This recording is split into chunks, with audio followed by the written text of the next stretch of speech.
Hello and welcome to episode 7 of the Stoned Witches Hour. It's 4:20 a.m. and we're about to tell true-ish tales of restless, amorous bones, learn about Layla's synchronistic city triad, and hear about the time Chelle was terrified of a baby bonnet. Join Laylla and Chelle as they smoke through their weed stash and creep each other out with stories both metaphysical and macabre. Did you know that this episode is the episode right before Valentine's Day? Oh, wow. I didn't even realize that. Yeah. One of the fun things that I've heard about, I wish I had this idea, Shell. We should have done this. For Valentine's Day, you could give your love a marijuana bouquet.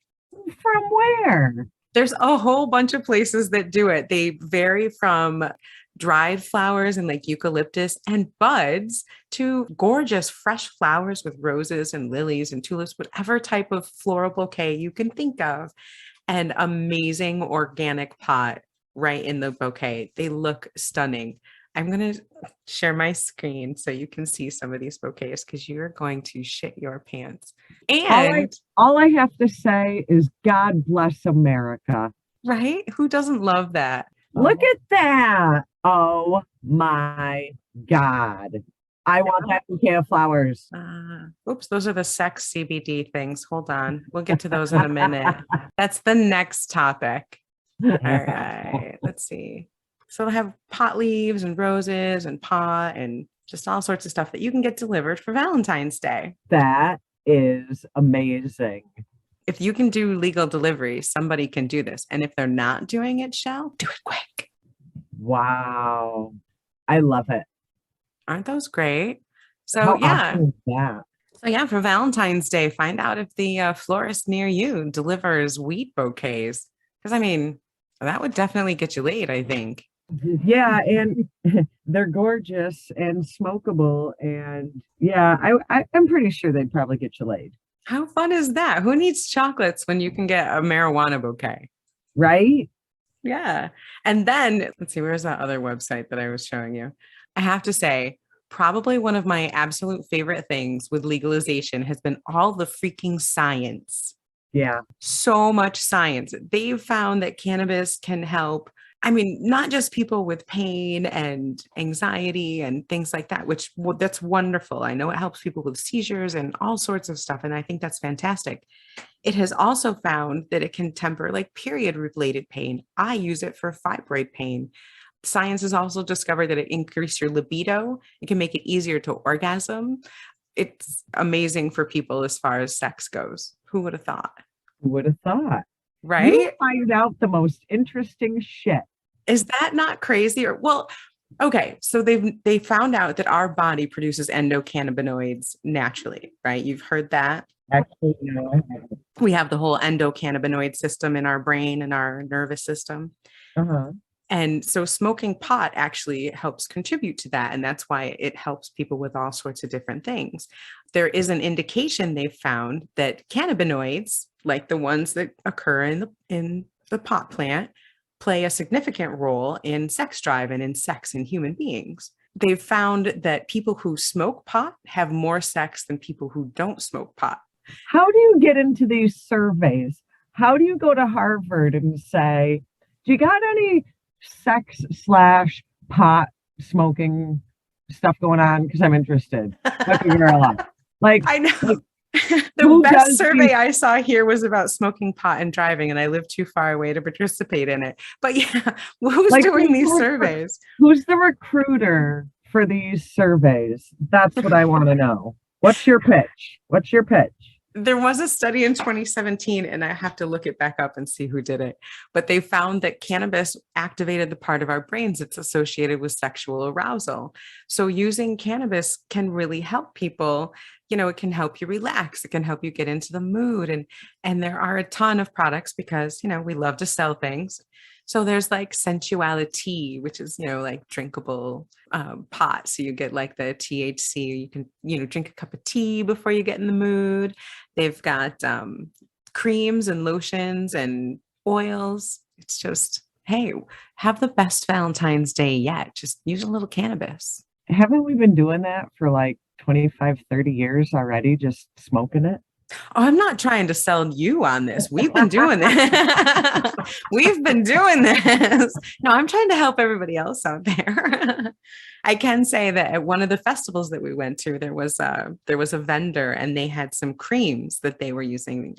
You know how you can like infuse THC into like butters and things like that. Well, they Right. had Yep. creams for back pain, and my husband has back pain, and not a lot helps it.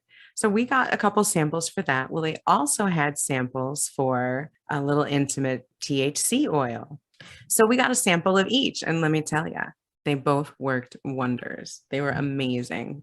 So, I'm saying He didn't have back pain. That was just a segue to get into the intimacy oils. the intimacy oil. No, actually, he really does have back pain. And the cream really did help. Yeah, yeah. I miss festivals. I miss going to festivals. I miss festivals a lot, and my fear is A, we're too old to keep up with that shit, and B, that COVID has changed the face of festivals forever. You keep saying that. Never too old. Never too old. The best time to do things is right now. Right now, Chelle. Seize the moment. You're not too old to do a damn thing.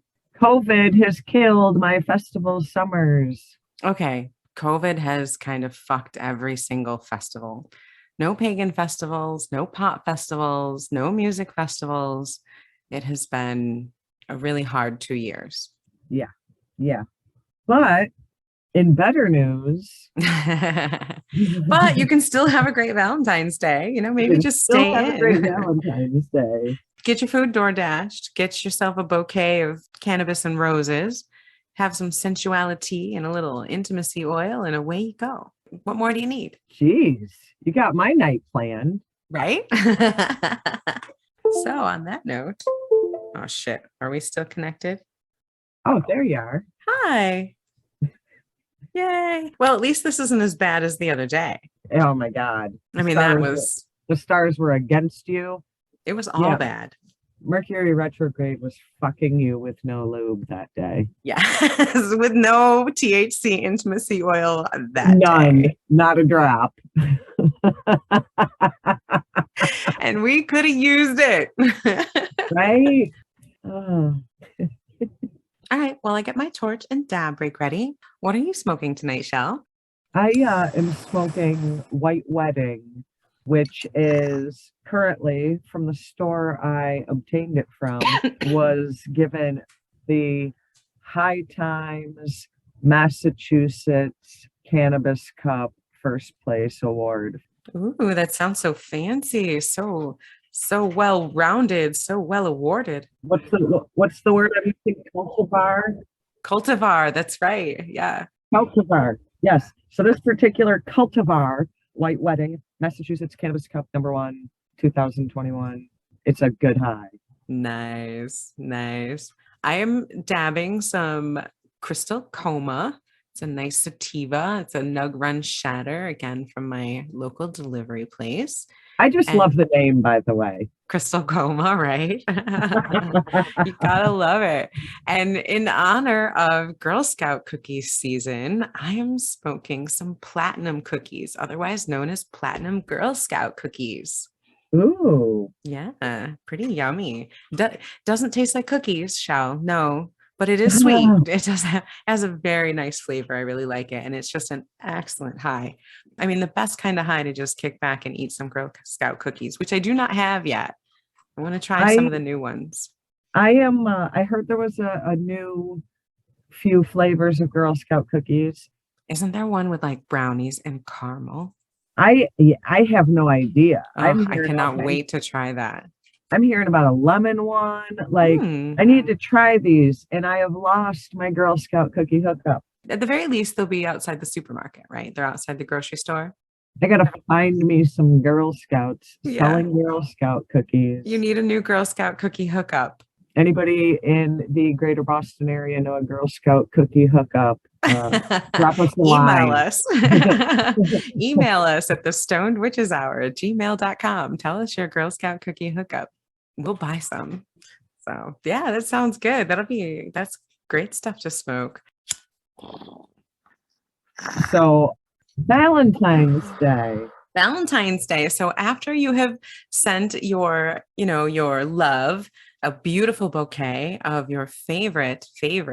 Oh my God, I'm so fucking high. After you've, Marijuana and eucalyptus oh, plants. I love eucalyptus. I do. I love roses. I love eucalyptus. I love weed. I love weed. A bouquet of weed and flowers, and you've got your great food and some chocolate. Why don't you tell them a ghost story? And have I got a ghost story for you? I actually have a ghost story about a romantic ghost, Shell. A romantic ghost. Yes. Sounds kind of intriguing. Tell me, tell me. All right. In the spirit of Valentine's Day, I have got an amorous ghost for you, Shell. Ooh, do tell. Well, maybe it's not really a ghost, I guess, more so a skeleton or bones. I'm not sure. You're going to have to tell me what you think after I tell you the story. Get a little creeped out already. Right? Okay, so this is in Colorado. I'm going to tell you the true story of a gentleman named J. Dawson Hidgepath from back east, not sure where. He came to a mining town in Colorado called Buckskin around 1863. And he went Buckskin. Buckskin, yeah. Yeah. Well, they weren't very creative in naming towns back then. They were all like Buckskin and Baby Doe and Gold Rush or Boulder. Boulder, right? Right? That's not very creative. We love people in Boulder, by the way. Me too. I lived in Colorado for a little while, which is kind of funny because a town that I lived in, which is really obscure, shows up in this story. That freaked me out. All right. So J. Dawson Hidgepath came to Buckskin, a mining town in Colorado, to try and become a prospector. He's looking for silver and gold. And in addition to trying to find gold, Hidgepath was also looking for a wife, and he was a hopeless romantic. He was looking for a woman, any woman, to be his lady love. This dude had no scruples either. He hit on everyone in town.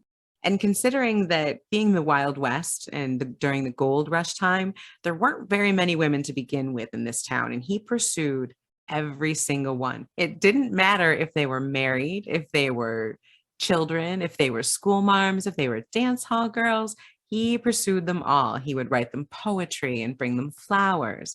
Are He'd you sing. sure this isn't about somebody I know? Who do you know?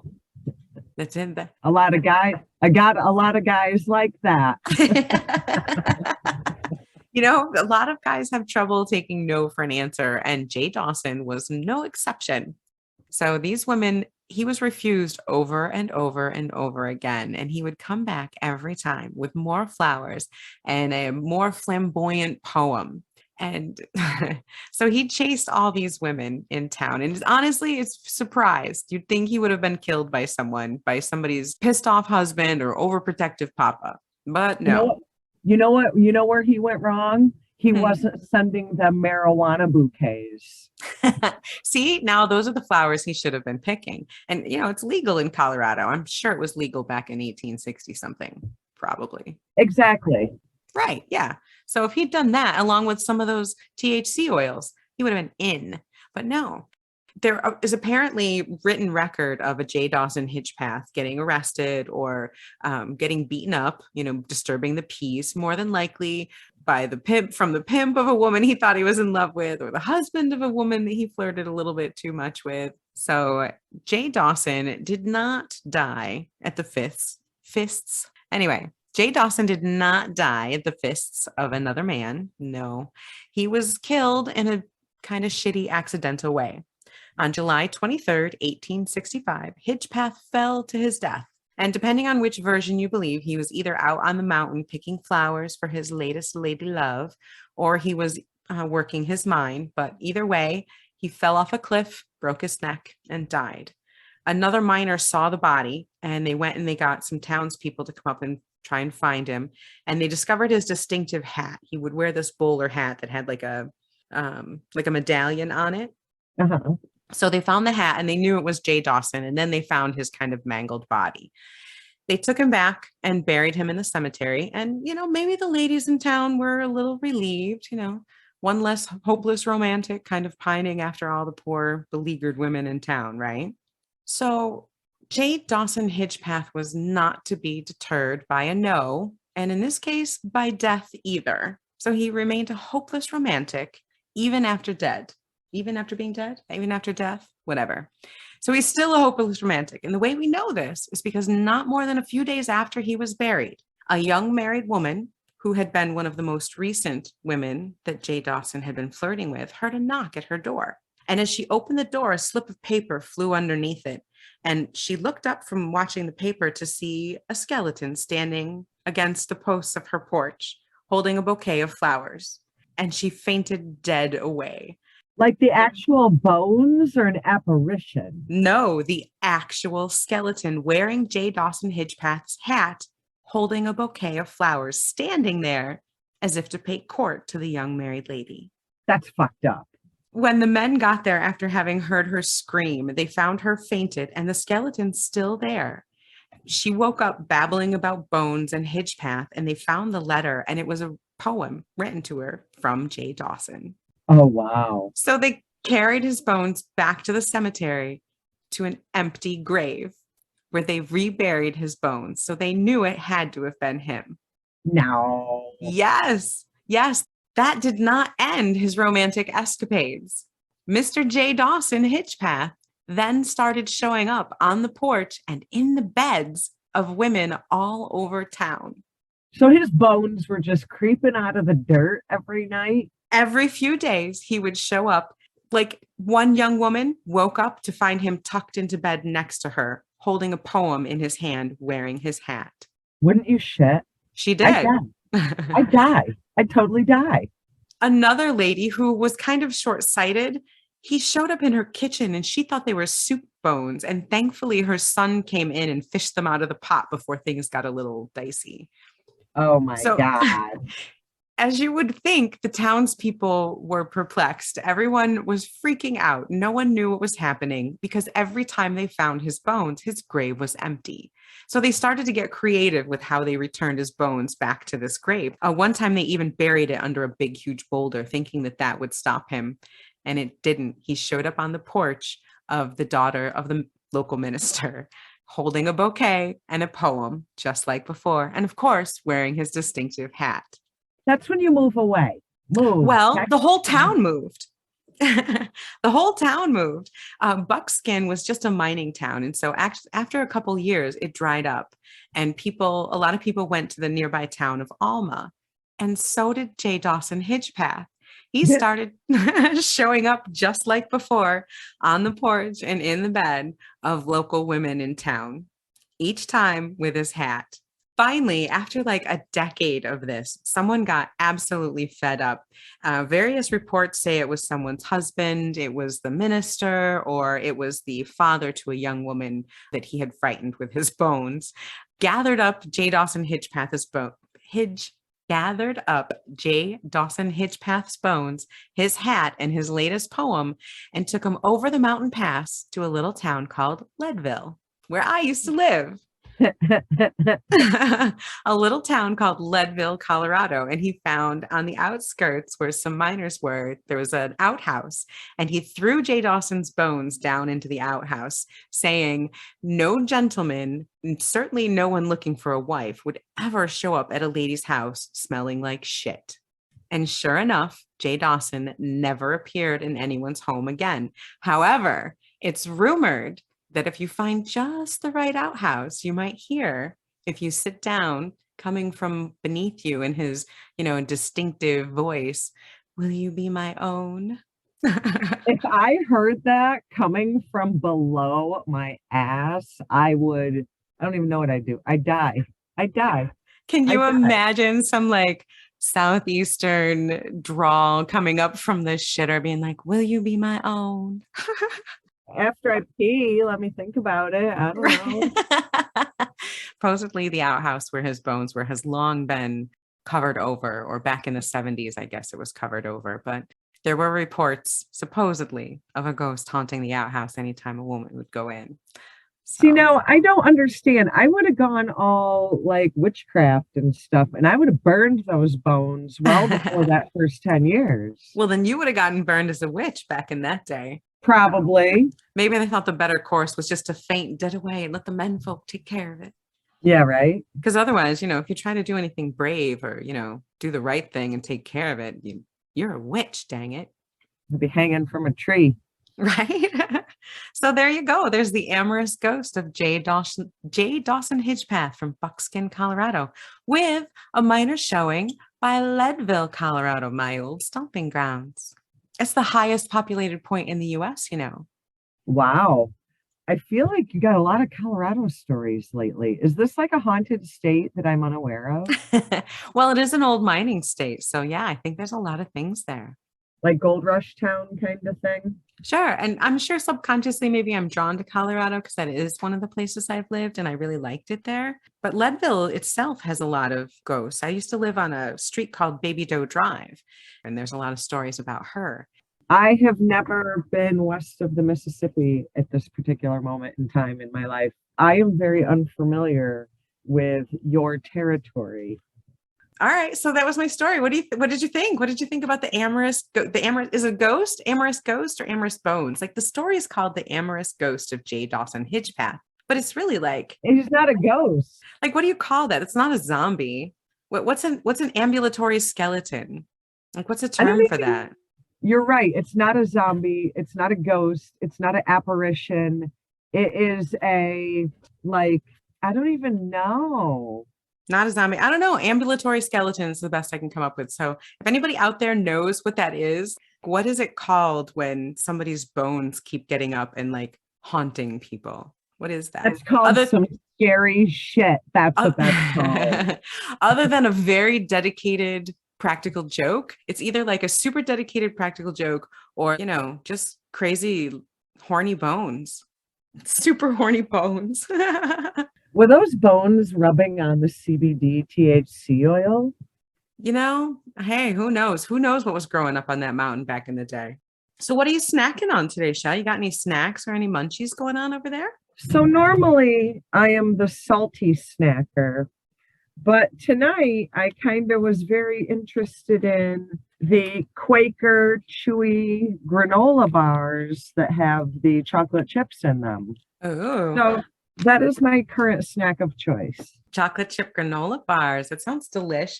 I'm going with the tried and true California almonds and Caramel corn. caramel corn.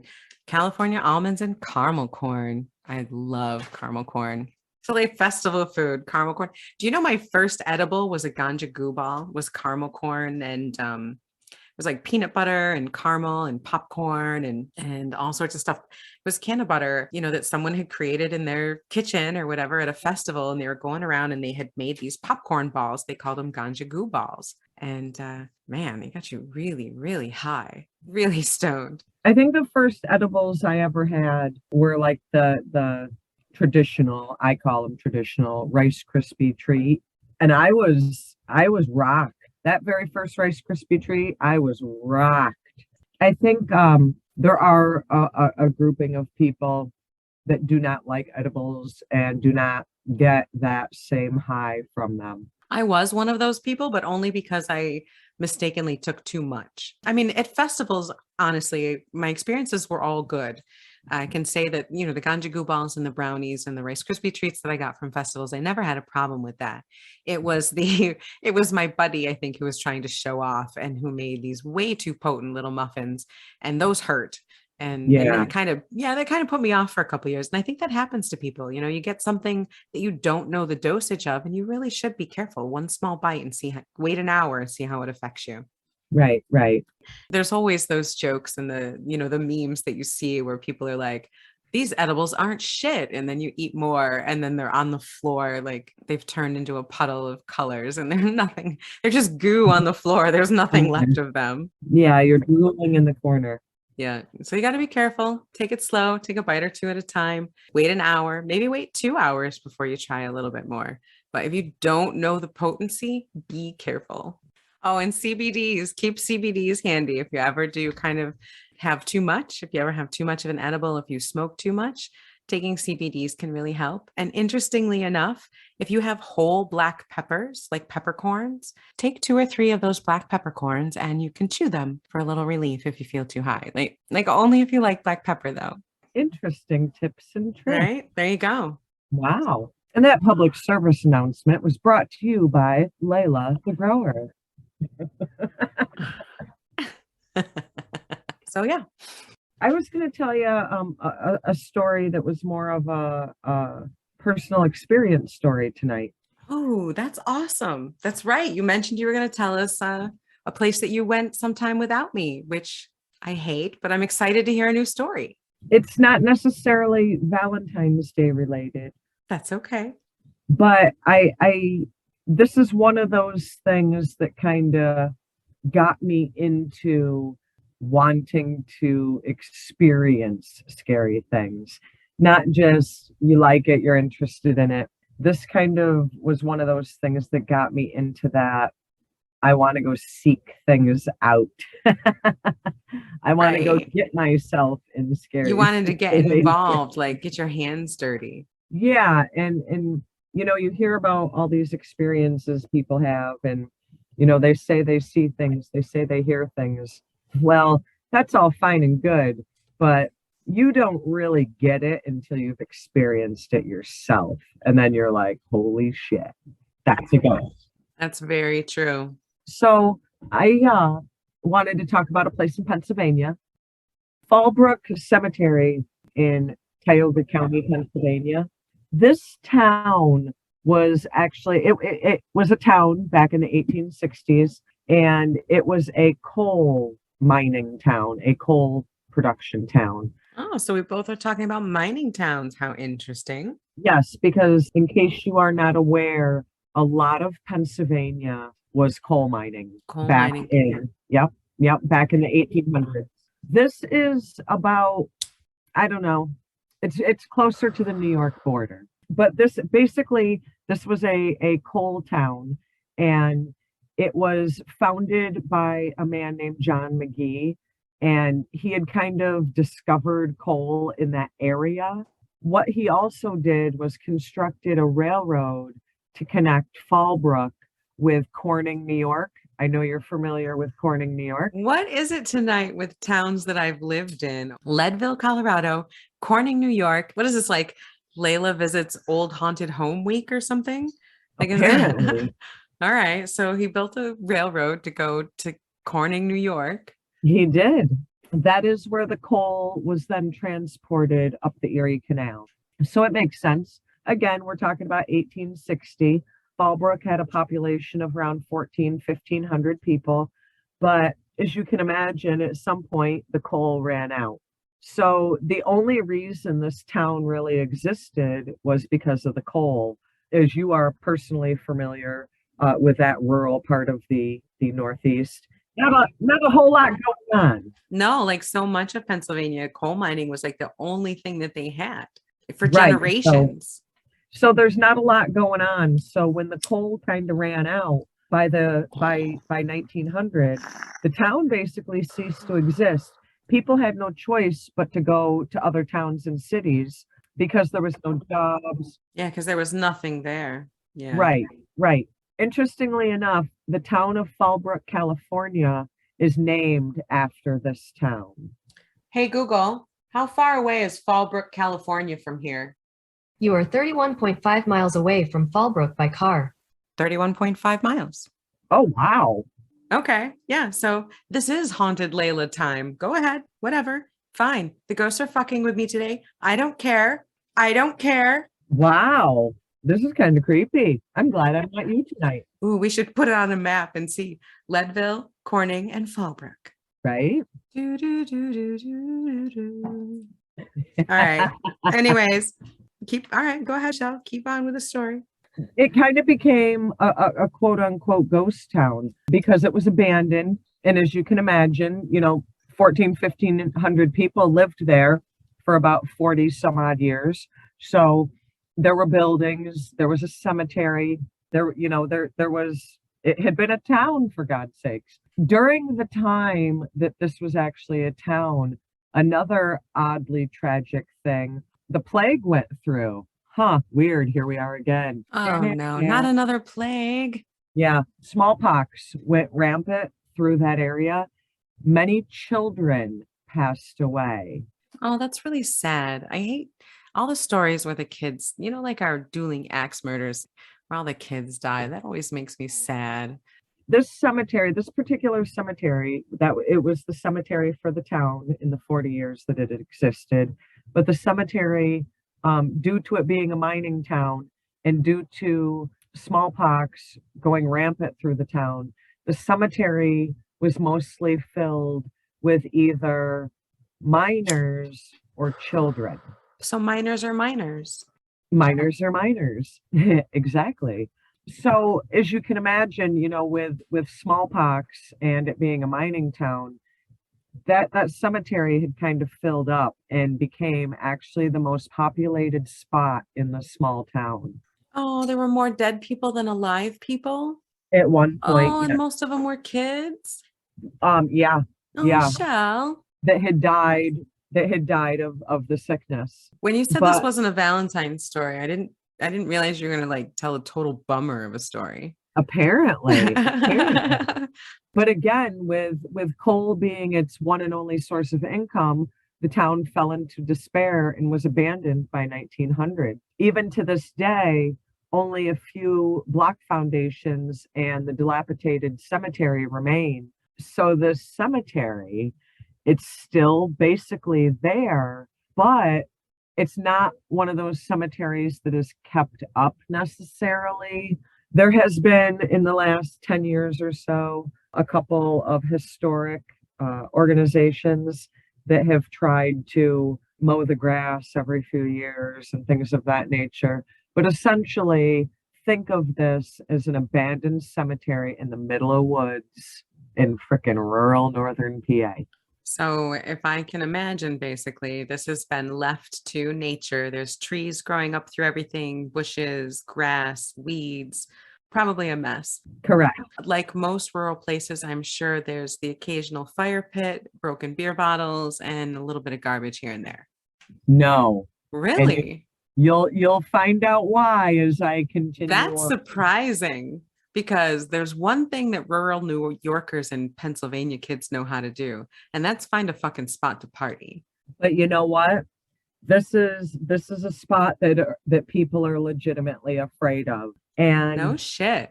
Enough that the so teens stay away and don't go out there drinking and smoking. I'm impressed. exactly about 25, 27 years ago, I had a friend who was going to college at Mansfield University, which was nearby to this. As a part of his fraternity kind of hazing, they would take people to this cemetery.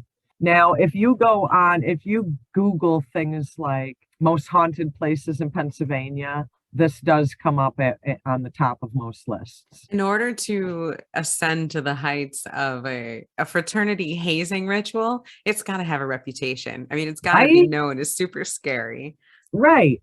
So I have this friend who would come across, hey, here's a cemetery. Everybody says it's haunted. Even the townspeople are kind of sketched out by it. So of course, at that point, I was probably maybe 19 or 20 years old. So I'm like, let's do this. Somebody says it's the most haunted place, and that is your first reaction. Shell's like, oh yeah, I'm going. Like the only question is when. I was on board with that. And so you figure this was probably roughly around 1995. And I had just gotten my first camcorder. How big was it? Was it bigger than your head? Yeah, don't judge me. Did it take like the full size VHS tapes? Did it take the full did. ones? It did. Don't judge me. That's awesome. It was 1995. It was probably like cutting edge for the time. I love that. And the battery, oh my God, the battery pack was probably like as big as your freaking hand. Actually, I think the battery pack is bigger than my current cell phone. Just saying. How great So- is that? All right. So you had this amazing camcorder. So I had just gotten this amazing camcorder and I had in my mind, I am going to videotape my experience going to this cemetery. Who wouldn't, right? Well, in my mind, who wouldn't? I'm with a couple of friends and we load up and off we go. Now that was back when cell phones were like flip phones. So I have my little flippy phone. I have my camcorder and off I go. Now, this was kind of because, like I said, it's kind of a abandoned cemetery in the middle of the woods in rural Pennsylvania, not the easiest of accessible locations. You get to a certain point that you can drive, but then you've got to walk about half a mile into the woods. We had taken the cell phone, taken the camcorder, and locked the car. Now, that is key to down the road in the story. The car was locked. Okay. Okay. I've put it in my stoner brain, right in the memory banks. The car was locked. Okay, I got it. I'll remember. And then take this maybe quarter mile, half a mile hike into the woods to what was supposed to be the entrance to the cemetery. So it's one of those creepy, like old dirt road where like the forest goes right up to the edge of the road on both sides. You know what atmosphere I'm talking about, like Jason Voorhees, ex-murderer, y'all gonna die tonight kind of environment. Like you're absolutely sure right around the next tree trunk, there's going to absolutely be a serial killer right there ready to get you. And your car's going to die because that's what happens in all the movies. Either that or Bigfoot, one or the other. Right. So we're going down this path and there's three of us. And, I'm feeling pretty safe because if nothing else, out of the three of us, I was the only girl. So as we get closer. Wait. You were the only girl. Doesn't that mean if this was a scary movie, you'd be the first one to die? Or no, wait. No, you'd be the only one to live. Okay. Never mind. I think I'd be the only one to live. Yeah, you're right. You'd be the only one to live. Okay. Scratch that. All right. So you're safe. So you're safe. All right. So I feel like I'm relatively safe. And, because I'm from that general vicinity, I feel pretty confident and safe in my abilities to be in the woods at night. So here I go down this path and you approach an old wooden sign. It almost just looks like a slab of wood that someone carved out with a knife. And it just says Fall Brook Cemetery. Right from the get-go, you're expecting some sort of professional signage and it's like some carved piece of wood. And you're like, all right. Right. Like some crazy old dude with a big long beard and a shack on the edge of the property carved it out with his like hunting knife, and then Right. He slapped it up there to scare everybody away. Basically, yeah. So, and I'm all into it and I got my camcorder and, I'm recording everything left and right. And, you're familiar with these old style camcorders. It had a light on it, which of course I found comforting as well because it had like this little like spotlighty thing. So we get to the entrance of this cemetery.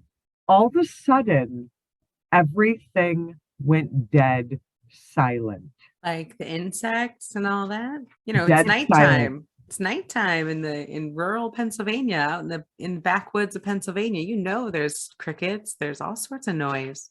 It was like all the sound got sucked from the air. Oh, I've experienced that before. That's eerie. That's an eerie moment. And being of a witchy persuasion, it really, that freaked me out because I'm like, I knew that I was hearing the crickets and the bugs and the things you hear at night in the woods. There was a very distinct point where there was definitely the crickets and the woodsy type noises, and then there wasn't.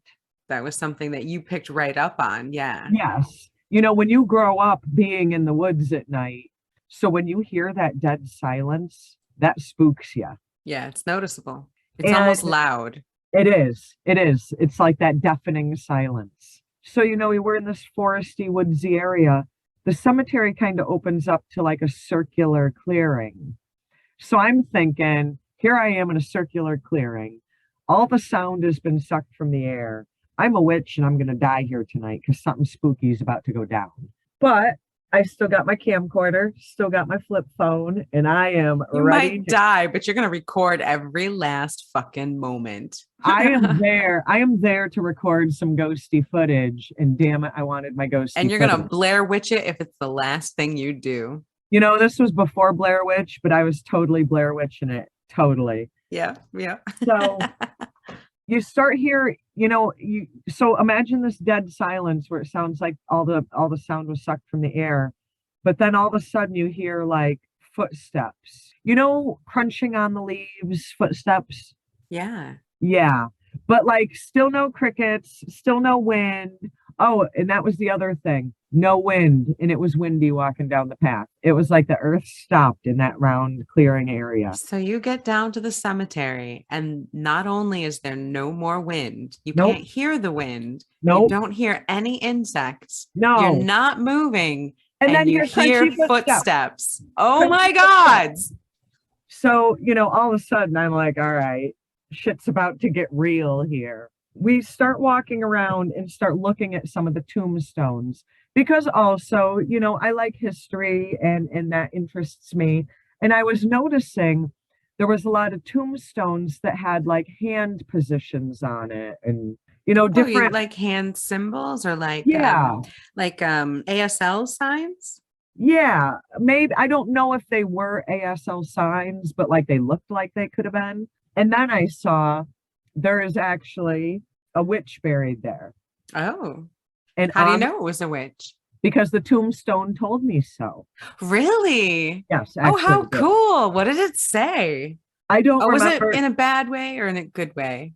Um, Or just neutral, like, hey, here's a witch, she's dead. I don't think it was like in a Salem witch trials kind of way, but in a we found out you're a witch and we're gonna try to shame you in death by telling people. I don't I know. gotcha.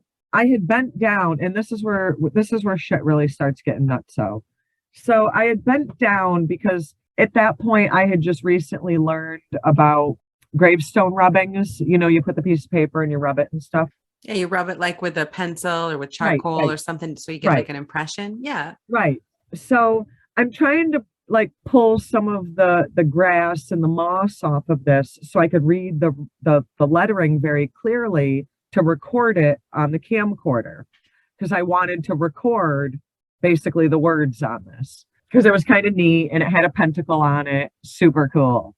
Well, I don't know what prompted me to stand up at that particular moment, but I stood up and I went to turn and I tripped. And the two people that were with me, kind of helped me up, and I was like, what the fuck? And as soon as I tripped, the camcorder went dead. And as I'm Oh, trying, so it as like I just shut off or like battery died or it shut off. I had brought 3 fully charged batteries with me. It shuts off, and my first reaction is, wow, I probably just plowed through my first battery. But as I'm trying to kind of get my bearings and stand up and get my footing, I tried to open my little flip phone as kind of like a little bit of light because, we're in the forest in the middle of the freaking night. Phone doesn't work, off, no battery, nothing, zip, zero, zip. no. And I'm like, oh no, here we go. Oh, wow. So none of your electronics are working at this point. So I pull out another battery for the camcorder. It's a bust, nothing. Same one with the third. And I knew Brand new damn well, full batteries didn't work. and they were not working. And I'm starting to panic now because I'm like, all right, maybe I got more than I bargained for. Okay, there's ghosts here. I want out. Like it's like when you're halfway up a roller coaster and you want to get off, but like you ain't getting Yeah. off. Yeah. When your electronics start failing, I start getting nervous. Then I started hearing screaming, but What? not like screaming like by the two people who were with me, but like that faint off in the distance screaming being carried by the wind, like that Just like in the ghost same screaming. direction where like the footsteps had come from earlier.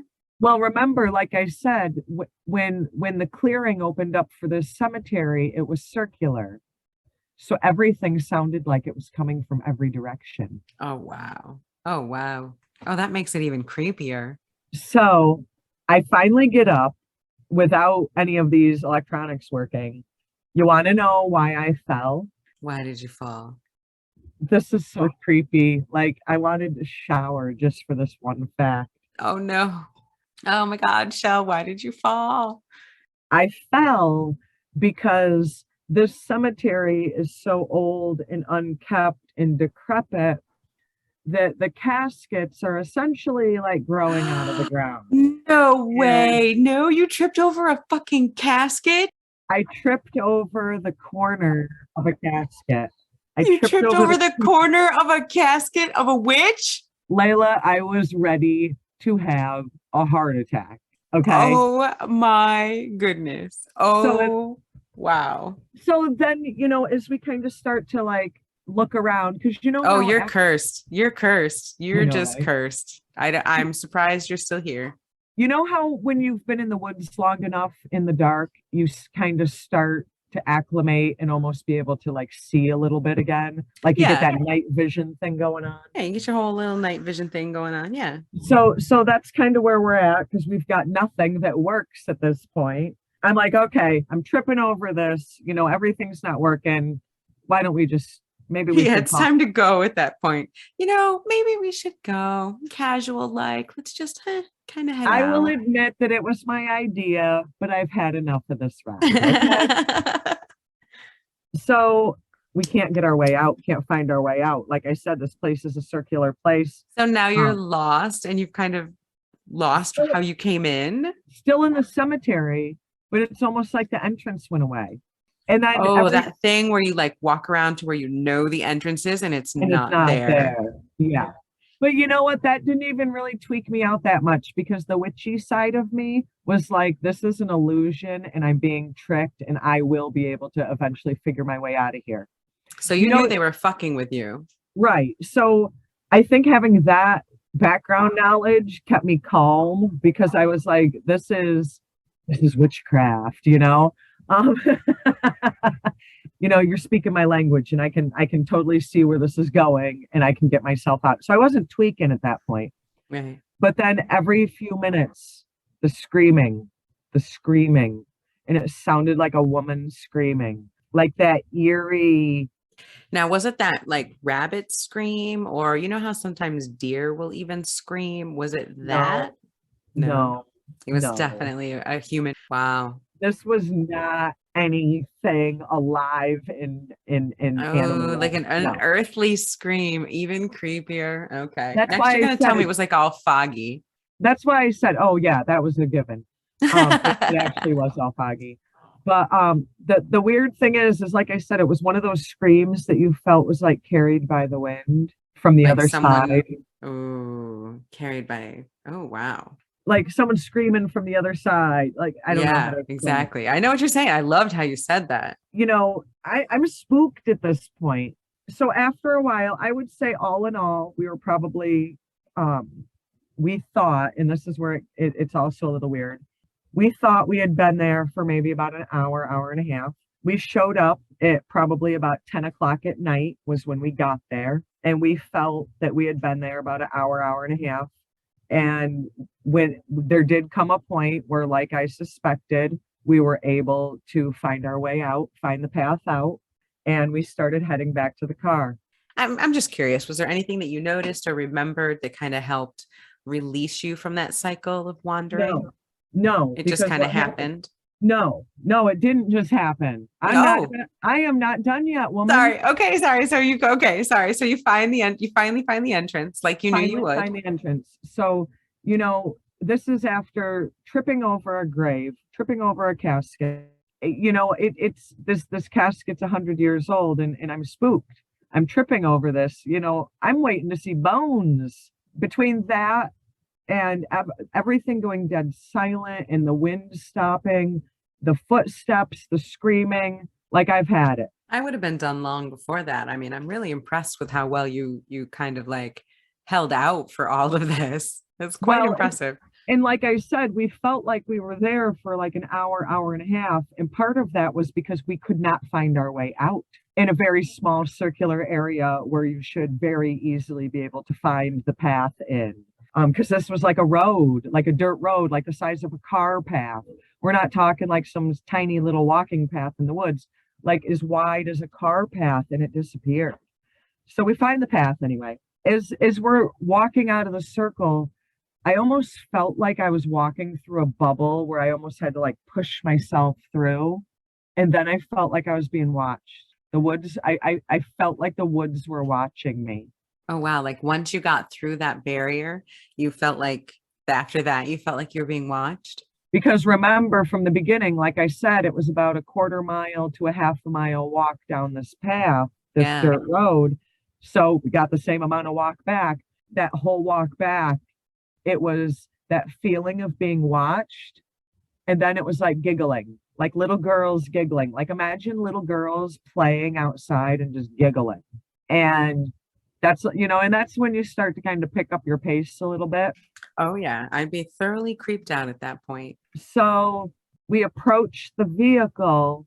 All four doors of the vehicle are wide open. What? Now, remember at the beginning when I told It you was locked. all four doors of the vehicle were wide open. No, Chelle, my stoner brain remembers. You told me to remember this, and I said I would remember. And I remember the doors were locked. Not when we got back, they were wide open. No way. No way. Holy shit. Holy Now, shit. What did you do? gets a little worse. No. There's no worse than that. That's no.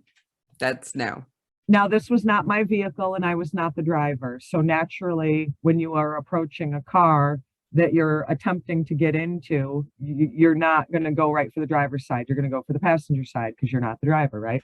Right. So I, and we're like, it again, it's near a college town, frats, hazing, blah, blah, blah. So your first instinct is someone's fucking with you.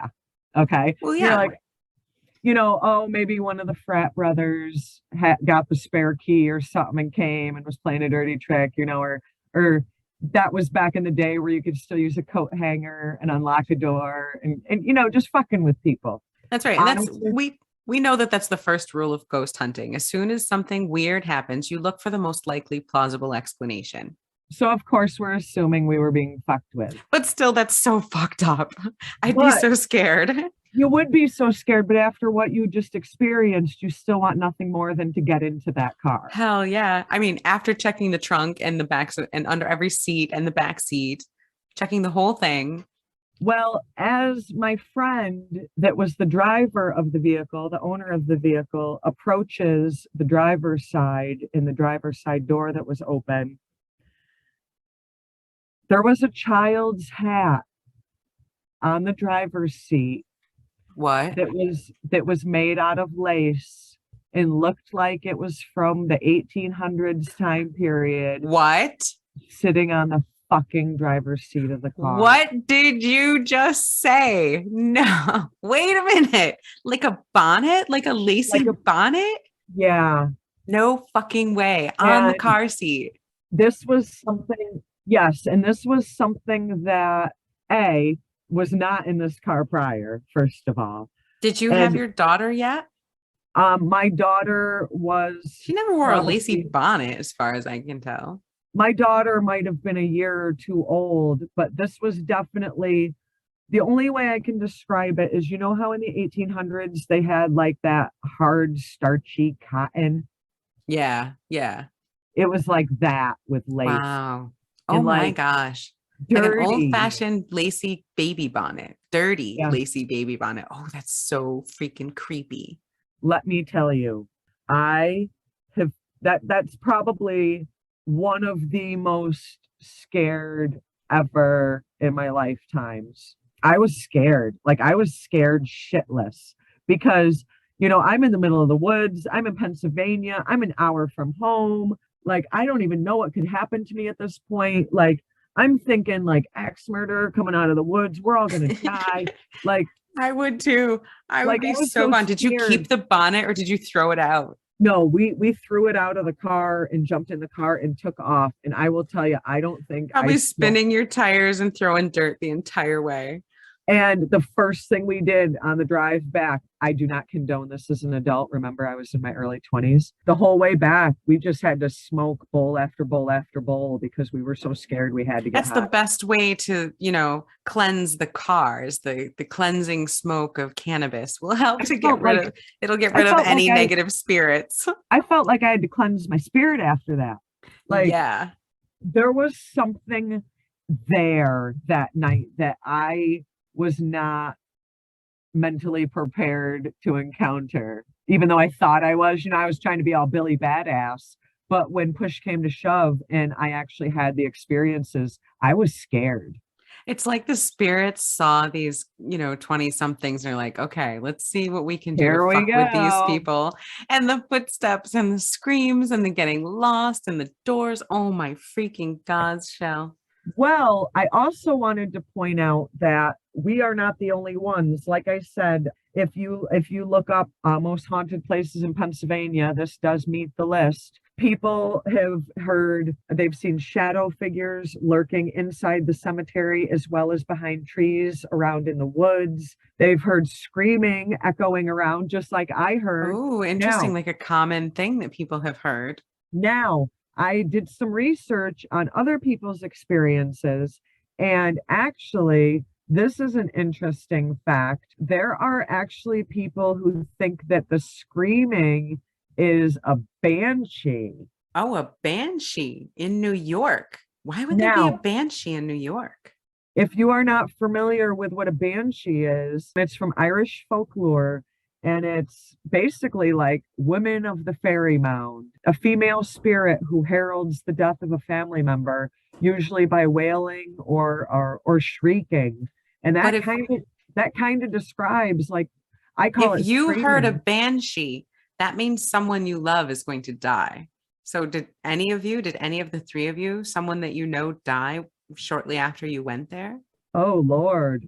Oh geez. Because I mean, literally, if it's a banshee, they herald death. I, like I said, we're talking 25, 27 years ago. I don't think no one related to me had passed away in So that maybe time for you period. guys, it was some sort of spirit, but that's not to say that people haven't heard a banshee in that area. I'm just saying that maybe it wasn't a banshee when you guys were there.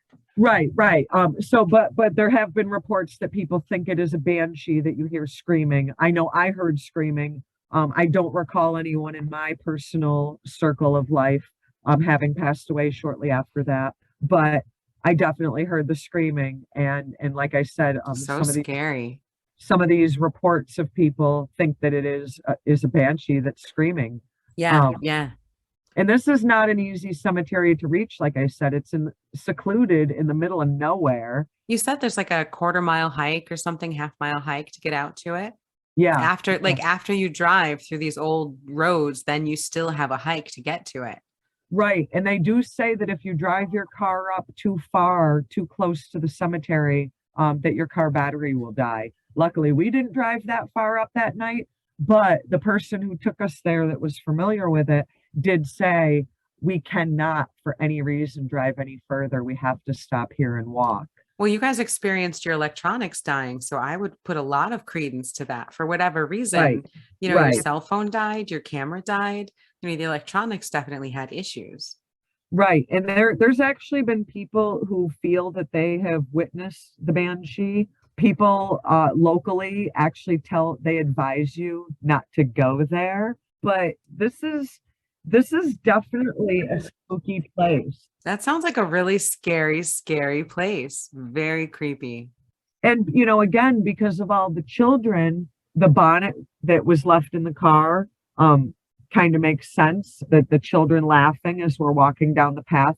You know, it was that vibe that the kids were playing tricks on us by leaving this hat in the car. Like it was a game. Right. Like they wanted to see what they could do to the living people, It's leave a almost memento or something. like when you have a visitor at your house and the kids want to play with the visitor kind of Oh, and thing. they want to give you gifts. They always want to give you something of theirs. That's true. Good point. Oh, wow. But That makes it even creepier. it does. Do you think you offended them by throwing the bonnet out? I don't know. Maybe you should have kept the bonnet. I was too scared to care. Oh my gosh. Too scared to care. Right? You're like, I don't care if it's a gift. Take it back. Take it back. I don't But want it. I really did feel like it was coming at me from every different angle. Like the kids seemed harmless and they just wanted to play. But there was something that I felt was watching us in the woods. So, like, not everything was harmless. Like, maybe the kids were harmless, but maybe there was something else there that wasn't so innocent. Right, right. There was okay stuff coming at you, but sketchy stuff coming at you from like Right. a vibe, like magical point of view. There was a lot of good and a lot of bad there, but like I said, some of the cemetery was coal miners and some of it was children who died from the plague. So either way, you got a whole bunch of people who might not realize they're dead. Right. And might be very unhappy with the way that they died.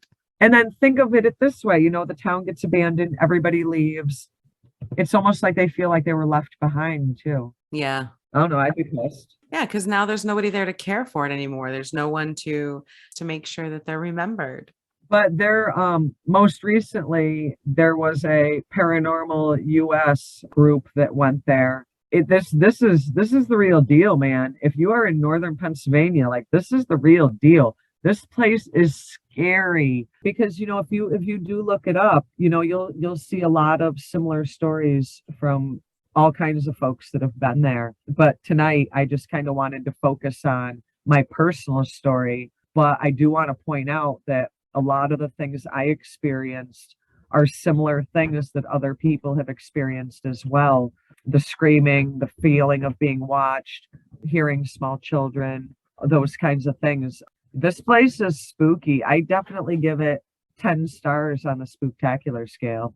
I'm curious to look up some other people's experiences because it sounds like what you saw and heard was just, I mean, out of this world. Unsettling. Right, very unsettling. It was all very highly unsettling.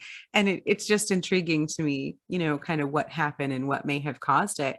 And just that other people kind of experience similar things, just is very, very interesting. And I can't wait to see what other people have kind of seen too. And honestly, if anyone out there, any listeners, if you have any scary stories, send them on in. If you've got personal ghost stories, ghoulish crime, send it in. We're curious. I'd like to hear your personal stories. What have you experienced? What are the ghost stories of your town or your area? I just told you what made me the most scared. Tell me what makes you the most scared. Or have you ever seen a nice ghost? Have you ever had a ghost that was, maybe not as amorous as Mr. Hitchpath, but somebody who whispered sweet nothings instead of get out?